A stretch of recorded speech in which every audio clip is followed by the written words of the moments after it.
여호와 하나님을 전심으로 사랑하라라는 그 말씀을 모세가 지금 모압 평지에서 전하고 있어요. 그 모세의 계속된 설교 말씀, 계속해서 어떠한 이야기를 이스라엘 민족에게 전하고 있는가? 사랑하라는 이 첫 번째 명령, 그 다음에 이 가나안 땅에 들어가서 너희는 이방 민족을 완전히 멸망시켜야 한다, 진멸하라라는 그러한 두 번째 명령을 내리게 되는 것입니다. 모세는 지금 그 명령을, 하나님의 말씀을 대언하여서 지금 이스라엘 민족에게 전하고 있는 것입니다. 신명기 전체의 주제 말씀은 무엇입니까? 말씀을 지키고 순종하는 자에게 복을 주실 것이다. 하나님의 말씀을 불순종하는 자에게는 저주가 있을 것이다. 이것이 바로 신명기를 통한 하나님의 메시지라는 것입니다. 이것은 단지 3500년 전에 그 이스라엘 민족을 향한 하나님의 말씀만이 아니라는 거죠. 이 시대를 살아가는 우리에게도 동일한 하나님의 음성이요, 하나님의 명령인 줄 믿습니다. 말씀에 순종하는 삶, 말씀에 순종하며 그 말씀을 지키기 위해서 정말 열심히 살아가는 그러한 신앙생활, 이것이 우리 가운데 하나님 주신 명령이다라는 것입니다. 이스라엘 민족이 가나안 땅에 지금 들어가서 그들이 직면한 첫 번째 문제는 무엇입니까? 바로 이방 민족들과의 싸움이라는 거예요. 그 이방 민족들과의 싸움에서 그들을 멸망시켜야 된다, 그들을 진멸하여야 한다 라고 하나님은 분명히 명령하셨어요. 그 이방 민족들과 싸우면서 믿음을 지키고 더욱더 여호와 하나님, 너희를 사랑하셔서 택하신 그 하나님을 믿고 따르며 의지하라, 그러한 신앙의 여정을 걸어가라 라고 말씀하고 있는 거예요. 저와 여러분의 삶의 자리에도 마찬가지입니다. 우리가 하나님을 믿는다, 우리가 주님을 나의 구세주로 믿고 고백하며 살아간다 라는 그러한 신앙의 여정을 걸어갈 때에 우리에게도 똑같이 이 이스라엘 민족이 처한 그 똑같은 영적인 전쟁의 상황들이 우리의 모든 삶의 자리 가운데 있다라는 것입니다. 우리는 사단 마귀와 싸우면서 주의 거룩한 자녀로서 우리의 삶을 경주해 나아가야 하는 것이죠. 오늘 말씀을 통해서 이 시대를 살아가는 우리에게 말씀하시는, 저와 여러분에게 들려주시는 신앙의 지침은 무엇인가? 그것을 한번 나누어 보기를 원합니다. 우리 16절에서 18절까지의 말씀 먼저 한번 읽어볼까요? 시작. 너희는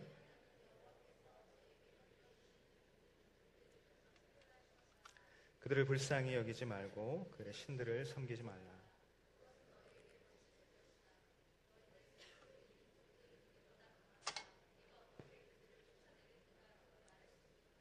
그러나 그들을 두려워하지 말라.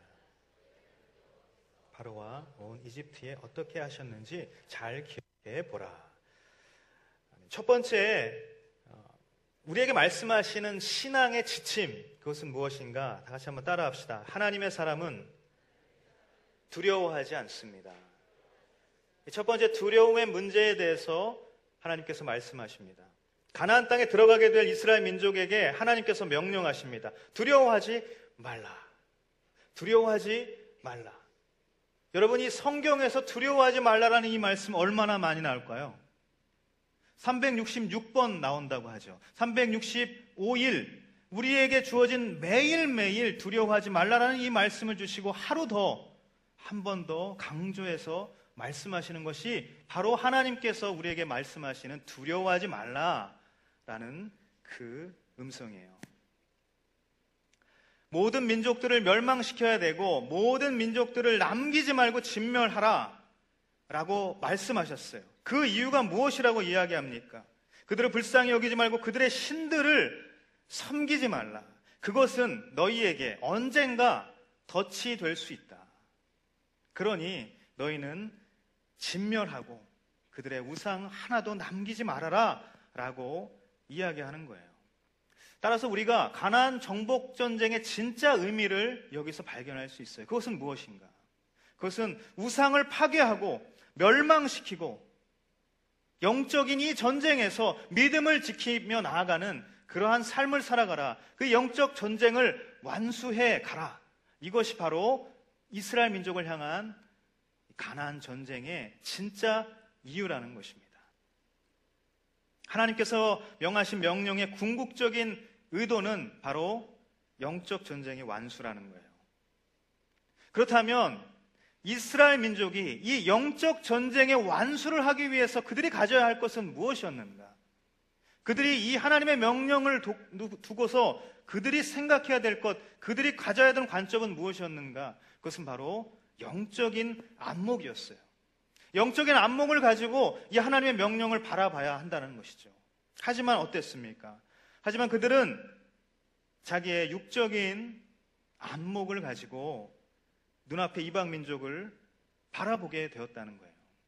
그들은 겉으로 보이는 이 크기와 겉으로 보이는 이 숫자를 보면서 두려워하였다라는 것입니다. 17절 말씀을 뭐라고 이야기합니까? 너희는 스스로 이 민족들은 우리보다 강하다. 어떻게 그들을 쫓아내겠는가? 우리가 어떠한 힘이 있어서 그들을 쫓아낼 수 있겠는가? 라고 말할 수도 있다. 다른 번역으로서는 어떻게 이야기하냐면 너희가 심중에 이르기를, 마음속에 이른다는 거죠. 마음속에 이르기를 이 민족들이 나보다 많으니 내가 어찌 그를 쫓아낼 수 있으리요 하리마는 이라고 그렇게 표현을 하고 있습니다. 다시 말해서 그들은 생각을 했던 거예요. 그죠? 심중에 이르기를, 마음속에 생각을 한 거예요. 마음에 일어난 생각을 그들이 지금 말할 수 있다라고 이렇게 성경은 기록하고 있다는 것입니다. 카토 콜론 목사님이라고 이 뉴욕의 타임스퀘어 처치라는 곳에서 담임 목사하시는 이 카토 콜론 목사님이 쓰신 두려움에 속지 말라, Fear Not이라는 제목이죠. 이 책을 보면 두려움에 대해서 이렇게 말씀하고 있어요. 두려움은 실체가 아니다. 두려움은 악한 영이다. 영이라는 거예요. 영은 실체가 있나요? 없어요. 목사님께서 말씀하시는 것은 두려움은 실체가 아니다 라고 분명히 이야기하셨어요. 자, 이게 무슨 말이냐? 그저 악한 영의 속삭임일 수 있고 악한 영의 공격일 수 있고 내 생각에 지금 이스라엘 민족이 이야기하는 것처럼 심중에 이르기를, 너희는 스스로 네 마음속에 이르기를, 나는 두려운데, 나는 할 수 없을 것 같은데 우리가 어떻게 할 수 있을까? 라고 그렇게 이야기하는 거예요. 그런 생각을 했다는 거예요. 여러분, 두려움의 실체는 바로 이런 생각입니다. 악한 영이에요. 사단마귀는 우리에게 그러한 생각을 불어넣어 주는 겁니다. 그것이 두려움의 실체예요. 눈앞에 보이는 것이 우리의 실체라고 우리는 믿고 그렇게 살아가고 있어요.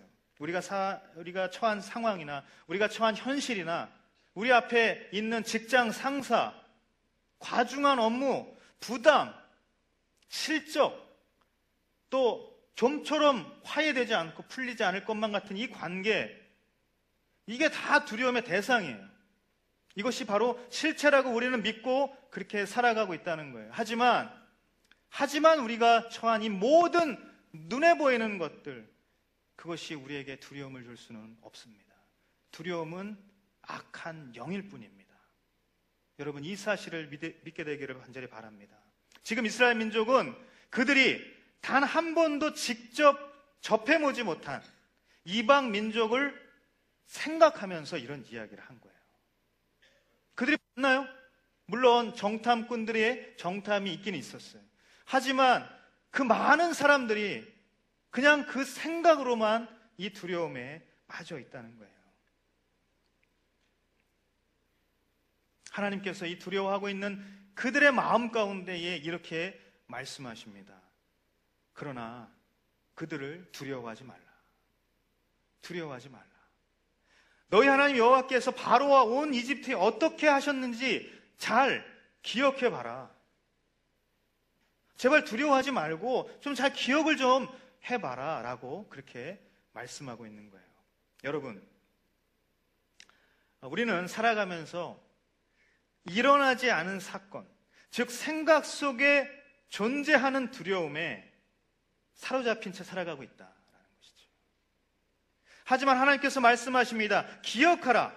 이 기억하라라는 의미는 뭔가요? 이미 일어났던 그 일, 이미 일어난 그 사건, 즉 기억 속에 경험되어진, 기억 속에 존재하는 바로 그 은혜를 붙잡고 살아가라라고 말씀하고 있는 것입니다. 19절 우리가 읽진 않았지만 너희는 두 눈으로 그 큰 시험들, 이적들, 기사들, 너희 하나님 여호와께서 너희를 이끌어내신 그 강력한 손과 쭉 뻗친 팔, 이것들로 너희들을 인도해내 주시지 않았느냐. 너희들을 그 바로와 이집트의 그 압제에서 구원해내지 않았느냐. 너희들 다 그러한 기억이 있지 않느냐, 그러한 경험이 있지 않느냐라고 말씀하시는 거예요.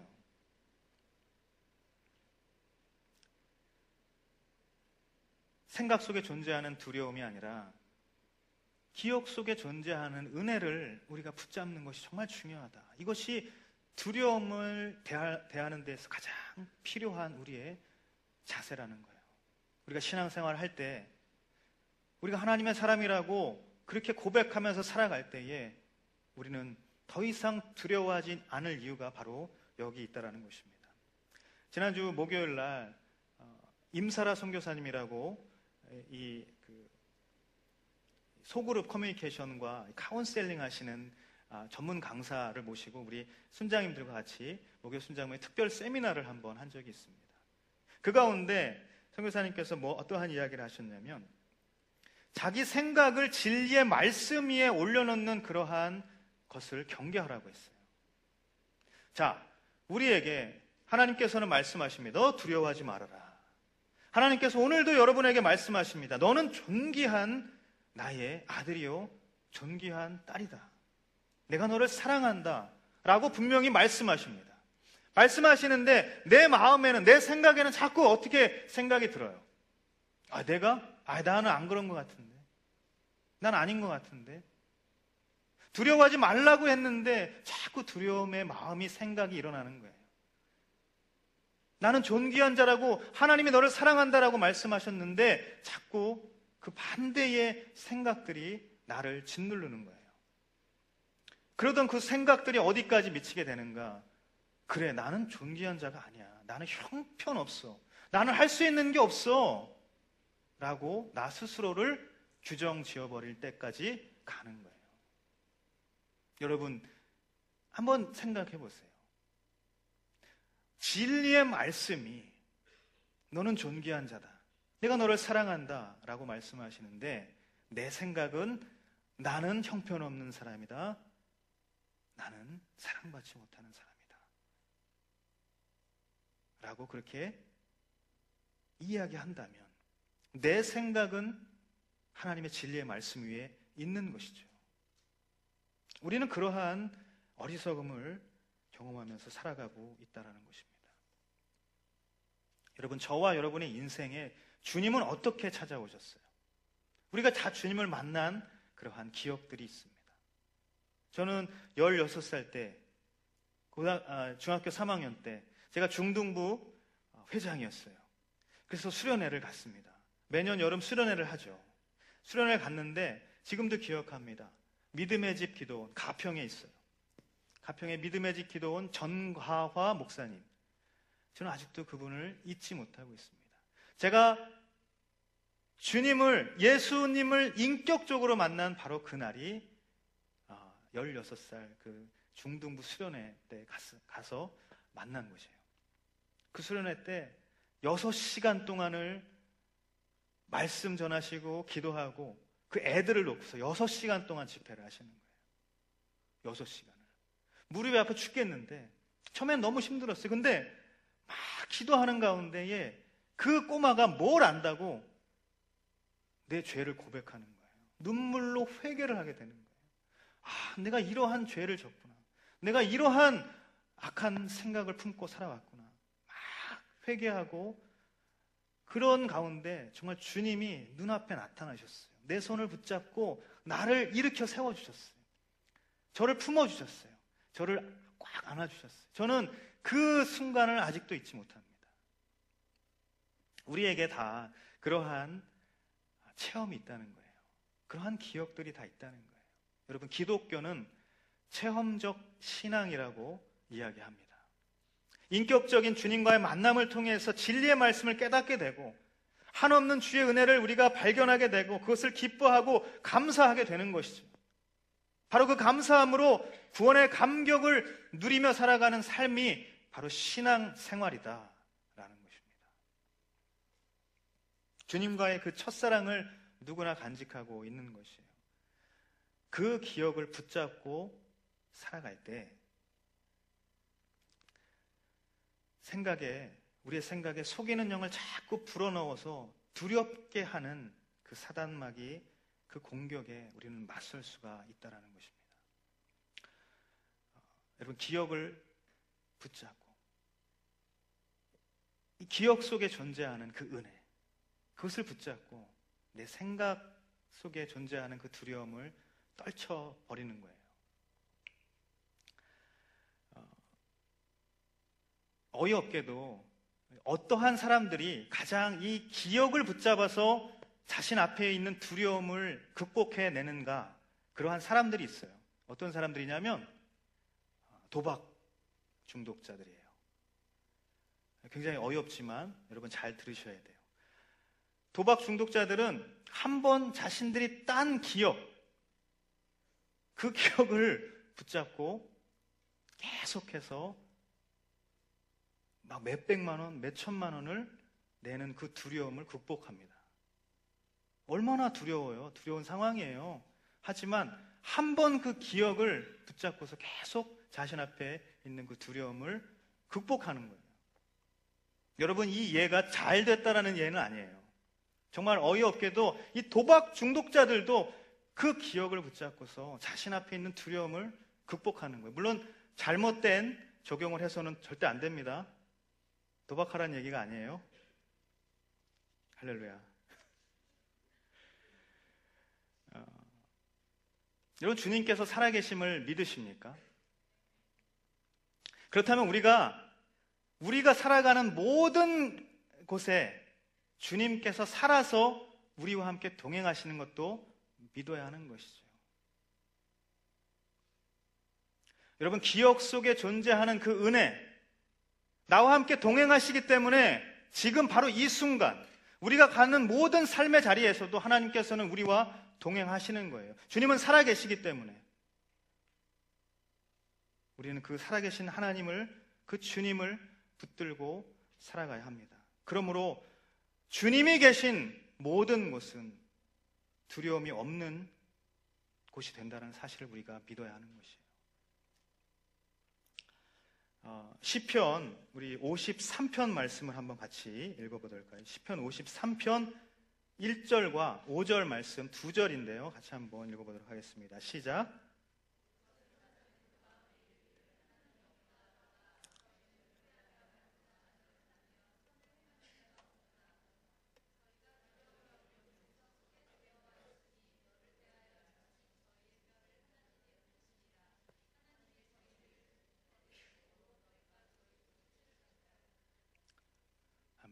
시편 53편은 다윗이 지은 시입니다. 다윗이 지은 시인데, 자, 이것은 어리석은 자에 대한 이야기죠.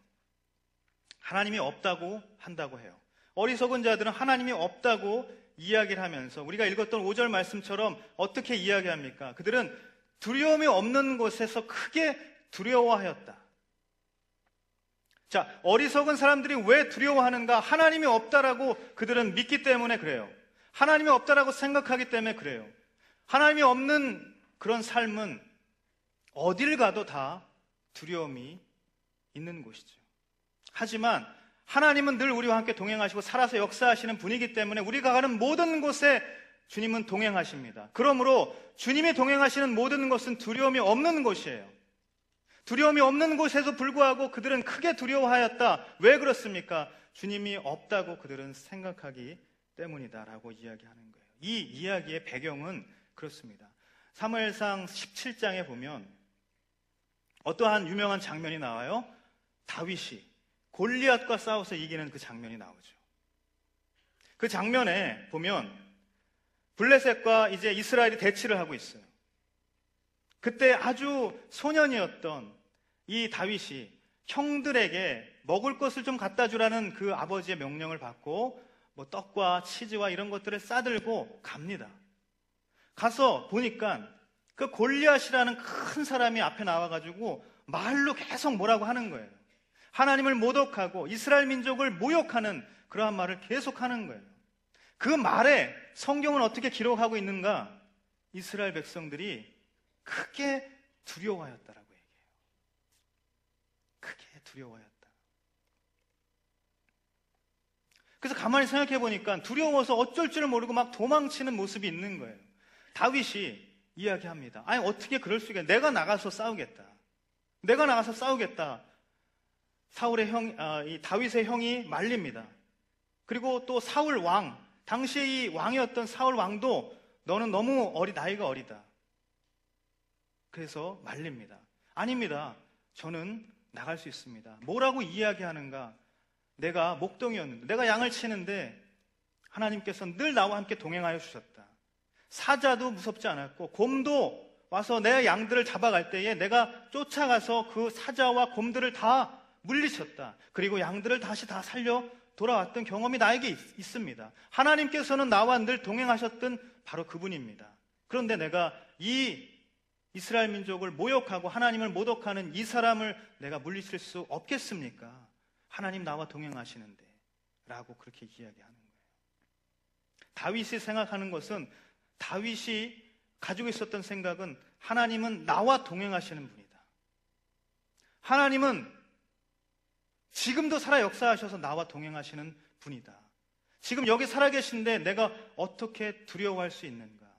라고 말하는 거예요. 그렇게 해서 그 전쟁터에 나가서 골리앗을 향해서 물맷돌을 던지죠. 그리고 이기고 골리앗의 목을 베는 그러한 장면이 나옵니다. 여러분, 주님은 살아계신 하나님인 줄 믿습니다. 예수 그리스도의 영은 두려워하는 영이 아니에요. 주님께서는 담대한 영으로 우리와 함께 하시는 분인 줄 믿습니다.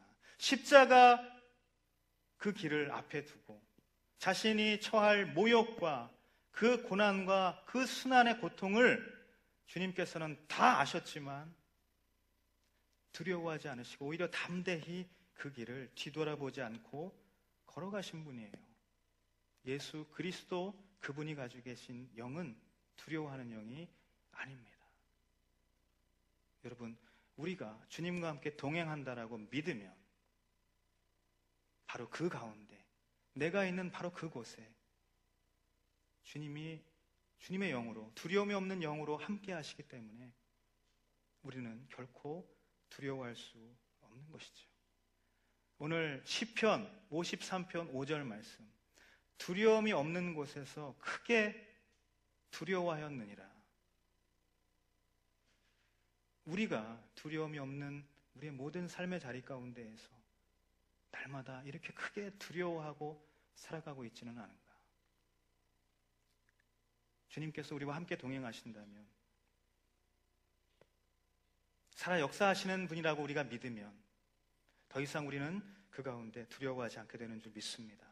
사랑하는 청년 여러분, 생각에 존재하는 그 두려움이 아니라 기억에 실제하는 은혜를 붙잡고 살아가게 되기를 예수님의 이름으로 축복합니다.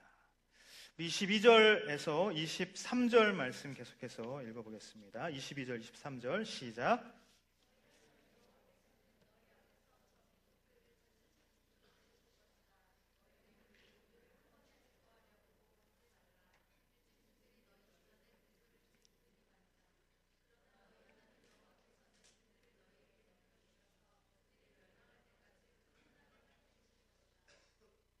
아멘.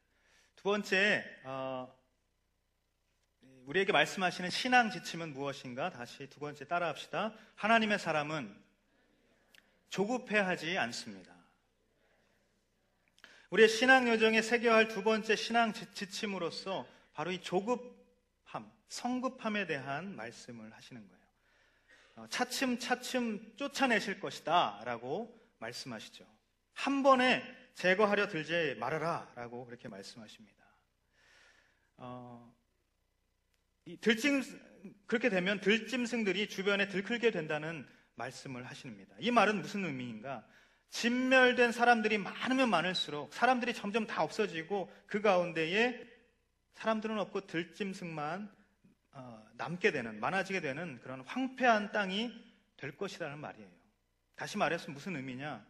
대적이 없어진 곳에 또 다른 문제거리는 늘 나타나게 마련이다. 따라서 우리가 발견하는 영적인 진리는 무엇인가? 우리는 대적을 향해서 우리가 끊임없이 싸워야 한다. 끊임없이 그 영적인 전쟁을 해나가야 한다. 조급해하지 말고 성급해하지 말고 단번에 승부 보려 하지 말고 우리는 우리의 인생에 주어진 시간 동안 이 싸움을 끊임없이 해나가야 한다는 것이죠. 23절 말씀에 보면 그들이 멸망할 때까지 큰 혼란에 빠뜨리실 것이다 라고 말씀하고 있어요. 반드시 멸망을 시킬 것인데 언제인지 모르지만 그 시간은 하나님께 달려있는 거다라고 말씀하고 있는 거예요. 차츰차츰 쫓아내고 한 번에 제거하지 말라는 말은 이 싸움의 방법은 속전속결이 아니라 지공전략이다라는 말을 의미하는 거예요. 우리의 구원의 사건은 단번에 이루어진 사건입니다. 하지만 우리의 영적인 싸움은 끝까지 이루어가야 하는 라는 사실을 우리가 깨닫게 되어야 하는 것이죠. 다시 한번 따라할까요? 단번에 구원받은 인생이지만 끝까지 구원을 이루어야 합니다. 사도 바울은 이것을 가리켜서 뭐라고 얘기하냐면 믿음의 선한 싸움이라고 이야기합니다. 우리에게 시련이 찾아올 때가 있어요. 고난을 마주할 때가 있어요. 아주 간절한 기도 제목으로 기도할 때가 있어요. 내가 정말 너무나도 전도하고 싶은 그 한 영혼을 위해서 우리가 간절히 기도하면서 전도할 때가 있어요. 왜 또 선교의 사명을 가지고 선교의 자리에서 사명을 감당할 때도 있어요. 우리의 직장 생활할 때가 할 때나 어떠한 삶의 형편 가운데에서도 우리는 늘 기도하면서 하나님께 의뢰하며 나아갈 때가 있습니다. 그때 조급함 때문에 우리의 믿음을 잃어버리지 않고 신앙을 놓치지 않는 그렇게 되는 그 잘못을 우리가 저지르지 말아야 한다는 것이죠. 우리가 기도할 때 너무 기도를 했지만 들어주시지 않는 것 같고 응답되지 않는 것 같고 조급해하는 마음이 자꾸 일어나고 그럴 때가 얼마나 많습니까? 우리의 삶 가운데에서 얼마나 이 조급함의 문제 때문에 우리는 힘겨워하면서 그렇게 살아가고 있을까요? 주님께서는 얼마든지 한 번에 들어줄 수 있는 분이시지만 반드시 하나님의 때가 있고 하나님의 방법이 있음을 우리가 깨달아야 한다는 것이죠. 이것이 영적인 원리예요. 우리가 연애를 하다 보면 남녀의 감정의 보폭의 차이가 있죠. 그래서 늘 어떤 좀 차이가 있어서 남자는 좀 조급해하기도 하고 근데 또 상대방은 또 그렇게 생각하지 않고 그래서 늘 다툼이 일어나고 싸움이 일어나게 돼요. 그러다 보면 감정이 상하게 되고 그러다 보면 이렇게 여러 가지 일들이 벌어지게 되는 것이죠. 여러분, 이 조급함이라는 것은 영적인 부분에만 국한된 이야기가 아니에요. 우리의 모든 삶의 영역에서 동일하게 적용되는 삶의 지침이라는 것입니다. 제가 예전에 이제 일했던 그 카지노에서 카지노 직원들끼리 예배를 세우기 위해서 12년 동안 자매 3명이 모여서 기도를 했어요. 12년 동안 그 카지노 안에서 직원들의 예배를 세우기 위해서 3명이서 모여서 12년 동안 기도를 한 거예요. 근데 제가 입사를 하고 나서 그 소식을 듣게 됐어요. 우연한 자리에서. 그래서 제가 그 기도 모임에 가고 우리가 예배를 세웁시다. 한 명, 두 명 이렇게 해가지고 세워진 게 한 8명이 됐어요. 그렇게 해서 예배를 처음 드리게 됐어요. 그 예배를 처음 드리게 되면서 1년 동안의 시간 동안 무려 80명이라는 신우의 회원이 생겼어요. 그들이 12년 동안 기도하면서 계속해서 예배를 세우려 했지만 방해하는 세력이 너무 많았어요. 종교 활동 안 된다. 기도 모임 안 된다. 장소를 내줄 수 없다. 뭐하다 계속해서 방해하고 또 핍박하는 그러한 상황들이 벌어졌던 거예요. 하지만 하나님께서는 그 3명의 기도를 절대 잊지 않으셨어요. 한 명씩 돕는 자를 보내주시고 도움의 손길을, 도움의 상황을 열어주시고, 그래서 결국은 그러한 상황들이 나타나게 됐던 거예요. 우리가 기도할 때나 우리가 일을 할 때나 어떠한 우리의 영적인 생활을 영위해 나갈 때도 우리 동일하게 이 말씀을 우리가 기억해야 된다는 것입니다. 조급해하지 않아야 한다. 여러분, 모든 것이 너무나도 빨리 지나가는 세대를 살아가고 있어요. 그렇죠? 스피드를 굉장히 강조합니다. 스피드가 하나의 가치가 되는 거예요. 세상의 가치는 스피드일지 몰라도 영적인 가치는 스테디임을 우리가 깨달아야 하는 것이죠. 이 스테디라는 말은 뭐예요? 꾸준하게 흔들림 없이 그렇게 간다라는 것이죠. 그러니까 속도를 강조하면 지구력은 반드시 떨어지게 마련입니다. 하지만 흔들림 없이 안정된 균형을 우리가 유지하면서 그렇게 갈 때에 속도는 다소 느리다 할지라도 계속해서 나아갈 수 있는 지구력, 바로 그 힘이 있는 것이죠. 우리가 영적인 파워를 갖고 살아가기를 원할 때가 있어요. 그러한 마음이 있다면 하나님께서 운전하시는 그러한 배에 몸을 싣고 그렇게 항해하시길 바랍니다. 나의 배가 굉장히 빠르고 나는 방향을 막 이리저리 막 틀면서 갈 수 있을 것 같고 내가 가진 이 쾌속선으로 나는 인생의 파도를 다 헤쳐나갈 수 있을 것 같지만 정말 넘치는 파도가 폭풍이 밀려올 때 그 인생의 파도 가운데 휩쓸려서 배가 전복될 수도 있어요. 하지만 주님의 방주는 어떠한 풍파도 흔들림 없이 꾸준하게 항해할 수 있는 것입니다. 우리 23절 말씀처럼 너희 하나님께서 너희에게 넘겨주셔서 그들을 멸망할 때까지 큰 혼란에 빠뜨리실 것이다. 하나님께서는 넘겨주시기도 할 것이고 또 하나님께서는 멸망도 시키실 거예요. 하나님의 때에 하나님의 방법이 분명히 있는 거예요. 지금 이 순간도 아무 일 하지 않는 것 같지만 그렇게 생각하는 우리의 마음이 있지만 하나님께서는 모든 것을 컨트롤하고 계시다. 우리는 이것을 믿고 깨달아야 하는 것입니다. 세상의 잣대가 스피드라고 해서 속도라고 해서 그 세상의 잣대를 가지고 영적인 것을 저울질하는 어리석음을 우리는 경계해야 하는 것입니다. 빨리 해야 한다고 하지 않으셨어요. 차츰차츰 당신께서 쫓아내실 것이다 라고 분명히 말씀하십니다. 하나님의 방법을 신뢰하고 스테디한 영적인 여정을 하루하루 걸어가시는 저와 여러분이 되시기를 예수님의 이름으로 축복합니다. 우리 함께 마지막 25절에서 26절 이 2절 말씀 읽도록 할게요. 시작.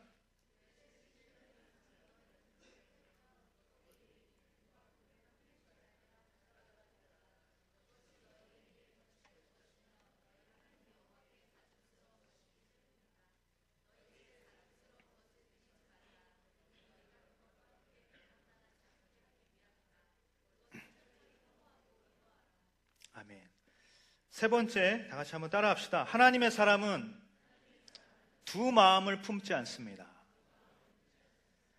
가증스러운 신들의 형상을 불태워버리고 그것을 위에 입힌 은과 금을 가져가지 말라라고 말씀하시죠.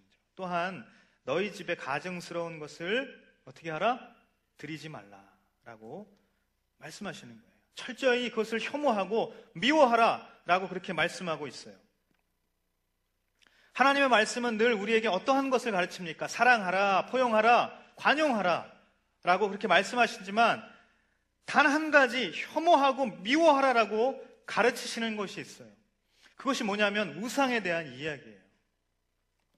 우상은 마음을 나누게 하는 영적인 간음인 것이죠.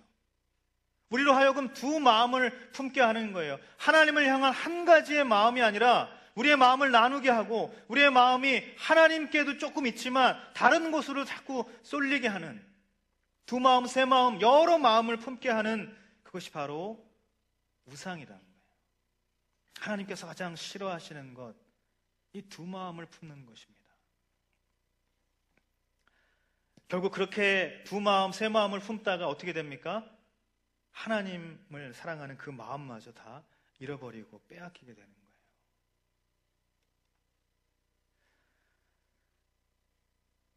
하나님을 향한 온전한 신뢰를 무너뜨리는 것이 바로 이 두 마음입니다. 우리는 하나님을 향한 믿음을, 그분을 향한 온전한 믿음을 가지고 있어야 돼요.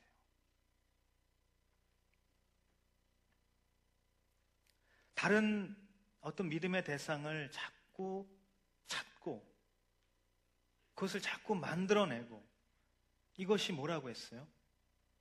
이것이 우상이라고 했어요. 이것이 우상이라고 했어요. 여러분, 우리가 살아가면서 하나님을 신뢰한다고 우리는 고백합니다. 하지만 우리는 하나님을 향한 그 온전한 신뢰를 잃어버릴 때가 굉장히 많아요. 다른 무엇도 신뢰하게 되죠. 돈도 또 권력도 신뢰하게 되죠. 명예도 신뢰하게 되죠. 관계도 신뢰하게 되죠. 내 몸도, 나의 미모와 아름다움도 신뢰하게 됩니다. 하나님만을 온전히 믿는 것이 아니라 이러한 다른 것들을 자꾸 신뢰하면서 살아가고 있어요. 어쩌면 우리의 삶은 쉴 새 없이 우리가 신뢰할 만한 것, 우리가 믿을 만한 것을 찾는, 믿음의 대체자를 자꾸 찾는 그러한 과정, 바로 그러한 모습이 우리의 본성이라는 것이죠. 창세기 31장 18절 19절 두 절 말씀 같이 한번 읽어보겠습니다. 시작.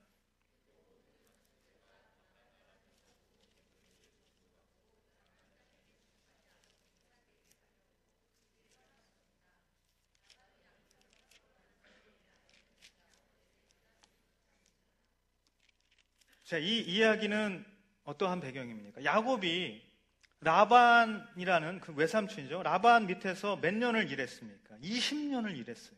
양을 치고 계속해서 라헬, 사랑스럽고 이 예쁜 라헬을 얻기 위해서 그렇게 오랜 동안 20년 동안이나 계속해서 일을 했어요. 그런데 계속 일을 하다 보니까 라반이 계속 어떻게 합니까? 약속을 몇 번 바꿨다 그래요? 10번이나 바꿨다 그래요. 약속을 계속 바꾸는 거예요. 이렇게 하면 라헬을 주겠다. 이렇게 하면 내가 너를 보내주겠다. 계속 약속을 해놓고서 어기고 또 어기면서 그렇게 살아갔어요. 그런데 하나님께서는 그 가운데에 야곱에게 어떠한 축복을 주셨는가? 양들을 쳐도 계속 이 야곱의 양들이 계속 번성하게 하고 자꾸 그 재산이 늘어나게 하는 거예요. 야곱에게 축복을 계속 부어주십니다. 그것이 쌓이고 쌓이다 보니까 어떠한 생각이 드는가? 라반이 하루는 이제 딱 봤는데 예전과 같은 그러한 안색이 아닌 거예요. 그래서 야곱이 라반의 안색을 보니까 예전과 같지 않더라. 그런 성경에 기록이 있어요. 바로 그때부터 어떻게 됩니까? 야곱은 이제 내가 떠날 때가 됐구나. 계속 이렇게 있다가는 조금 굉장히 관계가 어려워질 것 같고 마치 더 막 이게 어려워지게 되면 싸움이 일어날 수도 있겠구나. 선택을 해야 됐어요. 바로 그 가운데 하나님께서 말씀하십니다. 너는 이제 네 고향으로 가라 라는 그런 말씀을 하십니다. 그래서 아이들 또 아내들 다 데리고 자신이 가지고 있는 모든 그러한 재산들을 다 싸고 이제 고향으로 출발하려는 그러한 마음을 먹게 됩니다. 바로 그때 우리가 읽었던 것처럼 이 라헬이라는 이 야곱의 아내가 뭘 훔쳤다? 드라빔을 훔치는 거예요. 이제 떠나야 되는데 라반이 지금 그 자리에 없어요. 라반이 저기 3일 길을 가가지고 양털을 깎는 일을 하고 있었어요. 그래서 이때다 싶어서 몰래 들어가서 이 드라빔은 아주 작은 우상이죠. 우상의 형상을 만들어 놓은 거예요. 그걸 집에 놓고서 이렇게 기도를 하는 그런 우상이었는데 그 드라빔을 훔쳐서 가게 됩니다. 재밌는 것은 라헬이 왜 이러한 행동을 했을까라고 하는 이 문제에 대해서 이 팀 켈러 목사님 쓰신 거짓 신들의 세상에서는 이렇게 이야기를 하고 있어요. 일종의 영적인 보험을 삼으려고 그것들을 훔쳤을지 모른다라고 그렇게 이야기합니다. 이 말은 무슨 말이냐? 자, 라헬이 봤을 때 야곱에게 축복을 베풀어 주시는 그 하나님을 너무나도 가까이서 경험을 했어요. 아, 정말 하나님 살아계시고 계속해서 이 야곱에게 축복을 주시는 거예요. 그리고 레아, 자신이 미워했지만 이 레아에게도 하나님께서 자꾸 이제 축복을 주시는 것들을 눈으로 자꾸 봤던 거예요. 그리고 라헬 자기 자신도 불태의 여인이었죠. 사실은 아이를 갖지 못했던 여인인데 하나님께서 그의 태문을 열어주셔서 아이를 갖게 했어요. 요셉을 낳게 하셨죠. 라헬도 그러한 경험을 했던 거예요. 아, 하나님 정말 도움을 주시는 분이고 공경에 빠졌을 때 적절하게 도와주시는 분이구나 라는 그 믿음을 그가 가지고 있었어요. 근데 만약에 지금 남편을 따라서 이렇게 지금 가게 되면 라반이 우리 아버지랑 헤어지게 될 텐데 그 다음에 벌어질 일들이 막 두려운 거예요. 만약 그런 어려운 상황들이 펼쳐졌을 때 하나님께서 나를 도와주실까? 그 공경에서 나를 구원해 주실까? 라는 생각에 미치자 하나님이 만약 안 도와주시면 어떡하지? 라는 생각을 했던 거예요. 그래서 일종의 영적인 보험, 대안을 이 드라빔으로 삼은 것입니다. 여러분, 우리는 살아가면서 늘 대안을 찾아서 고심하면서 살아가고 있어요. 아까 우리가 말했던 것처럼 우리의 돈이라든지 물질, 또 관계, 명예, 학력, 어떠한 우리가 믿을 만한 다른 대체자를, 그 대안들을 자꾸 찾아서 우리는 살아갑니다. 플랜 B를 늘 염두에 두고 살아가고 있어요. 세상의 방법은 그렇죠. 늘 우리에게 대안을 찾으라고 강요합니다. 일을 진행하다 보면, 업무를 수행하다 보면 대안이 반드시 있어야 할 필요가 있습니다. 하지만 신앙생활에서도 이 대안, 플랜 B를 마련하는 것이 필요한 것인가? 그렇지 않다는 거예요. 신앙의 여정에서는, 영적인 생활에서는 플랜 B가 없는 것입니다. 신앙의 여정에서는 하나님께서 도와주시지 않으면 그 다음 대안은 없는 거예요. 왜? 하나님께서 도와주시지 않으면 하나님의 뜻이 아니기 때문이에요. 하나님의 뜻이 아님에도 불구하고 우리는 자꾸 대안을 찾아서 다른 것을 쫓아서 가는 것이죠. 완전하신 하나님께서 완전한 플랜 A로 우리를 인도하시는 줄 믿습니다. 그러므로 불완전한 플랜 B가 당신에게는 필요 없는 거예요. 최선의 것을 예비하신 분께 차선의 것은 의미가 없기 때문이에요. 영적인 삶에는 대안이 필요 없습니다.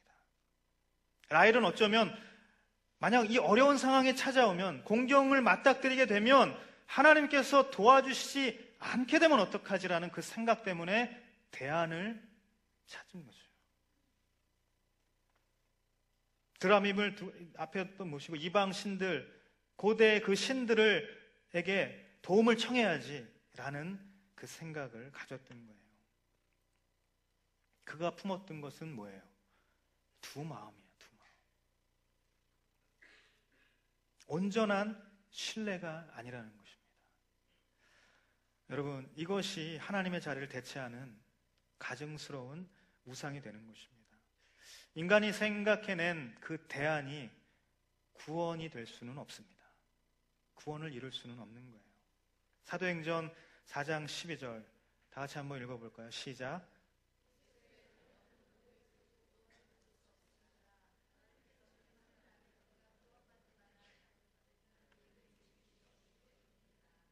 다른 이름을 우리에게 주신 일이 없어요. 우리에게는 오직 한 길을 주셨어요. 우리에게는 오직 한 마음을 품으라고 말씀하셨던 거예요. 예수 그리스도 그분을 대체할 수 있는 것은 없는 것입니다. 여러분, 저와 여러분의 인생을 성공시켜줄 다른 대안을 쫓지 않게 되기를 간절히 바랍니다. 하나님만이 유일한 은혜고 유일한 방법임을 인정하는 그러한 신앙의 지침을 갖게 되기를 예수님의 이름으로 축복합니다. 이스라엘 민족이 가나안 땅에 입성하기 전에 그들을 향한 하나님의 두 번째 명령은 이방 민족을 진멸하라는 것이었습니다. 가나안 이방 민족을 멸망시켜야 하는 이유는 영적인 순결함을 지키고 살아가게 하려 하는 그 하나님의 뜻이었다는 거예요.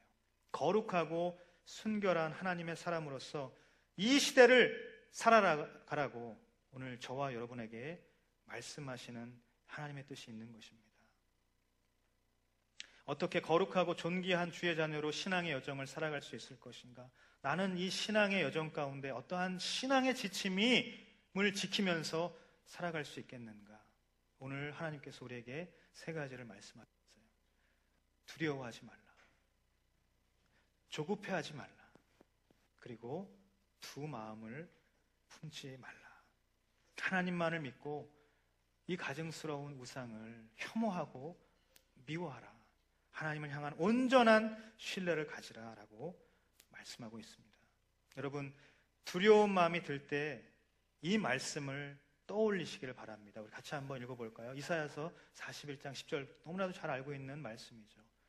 시작.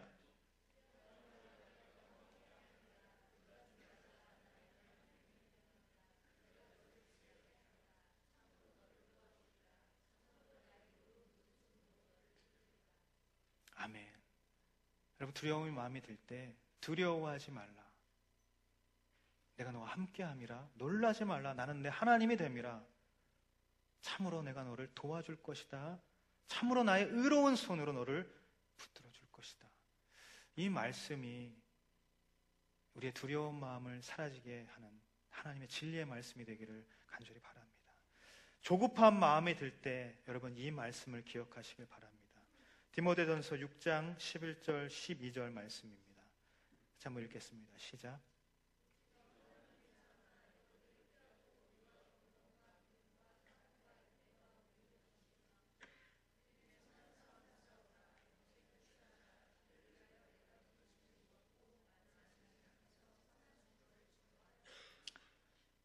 선한 싸움을 싸우는 것이 끝까지 견디는 것입니다. 끝까지 견디는 자는 구원을 얻으리라고 분명히 말씀하셨어요. 우리가 이 의와 경건과 믿음과 사랑과 인내와 온유를 따라서 우리의 믿음의 선한 싸움을 끝까지 싸워나가는 것. 조급해하지 마십시오. 하나님께서 다 이루실 거예요. 하나님께서 약속을 분명히 하셨어요. 우리의 조급함 때문에 하나님의 때와 방법을 우리가 그르치거나 또 그것을 무시하는 영적인 우를 범해서는 안 되는 것이죠. 우리에게 두 마음이 생길 때 우리는 이 말씀을 기억하시길 바랍니다. 야고보서 4장 7절 8절 말씀입니다. 같이 한번 읽겠습니다. 시작.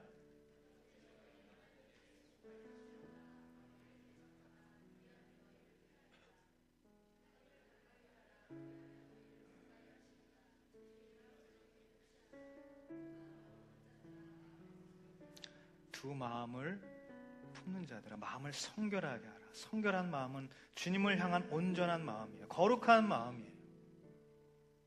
우리에게 두 마음이 생길 때가 너무나도 많아요. 우리가 신앙생활을 하면서 어떻게 오직 하나님만 신뢰하면서 살아가겠다고 우리의 입술로는 고백하지만 그것이 얼마나 쉽지 않은 일입니까?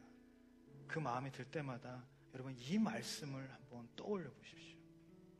하나님을 가까이 하십시오. 하나님 나와 함께 하십니다. 하나님 가까이 하시기 때문에 우리가 두 마음을 품을 겨를이 없어요. 사랑하는 여러분, 하나님께서는 어떤 두려움보다 크고 놀라운 분이시기 때문에 담대하라고 말씀하시는 것입니다. 하나님께서는 반드시 이루고 성취하실 것이기 때문에 인내하며 끝까지 선한 싸움을 감당하라라고 말씀하시는 거예요. 하나님께서는 완전하신 분이기 때문에 두 마음을 품지 말라고 하십니다. 내가 너를 향한 완전한 플랜 A를 가지고 있다. 최선의 것을 너에게 예비하고 있다.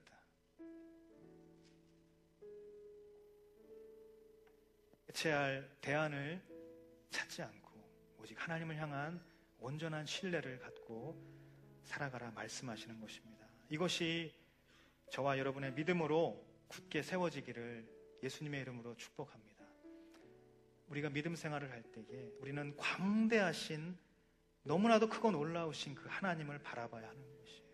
하나님 완전한 분이시고, 하나님 너무너무너무 능력 있으신 분이고, 하나님 그 어떠한 상황 가운데서도 우리를 포기치 않으시고 우리와 함께 하시는 분이다. 우리가 기억해야 될 것은 바로 하나님의 이 놀라운 능력입니다.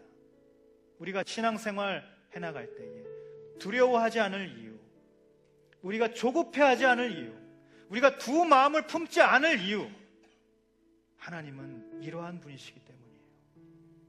우리 한 주간 살아갈 때에 그 마음을 품고서 하나님과 함께 동행하는 그런 삶을 살기를 예수님의 이름으로 축복합니다.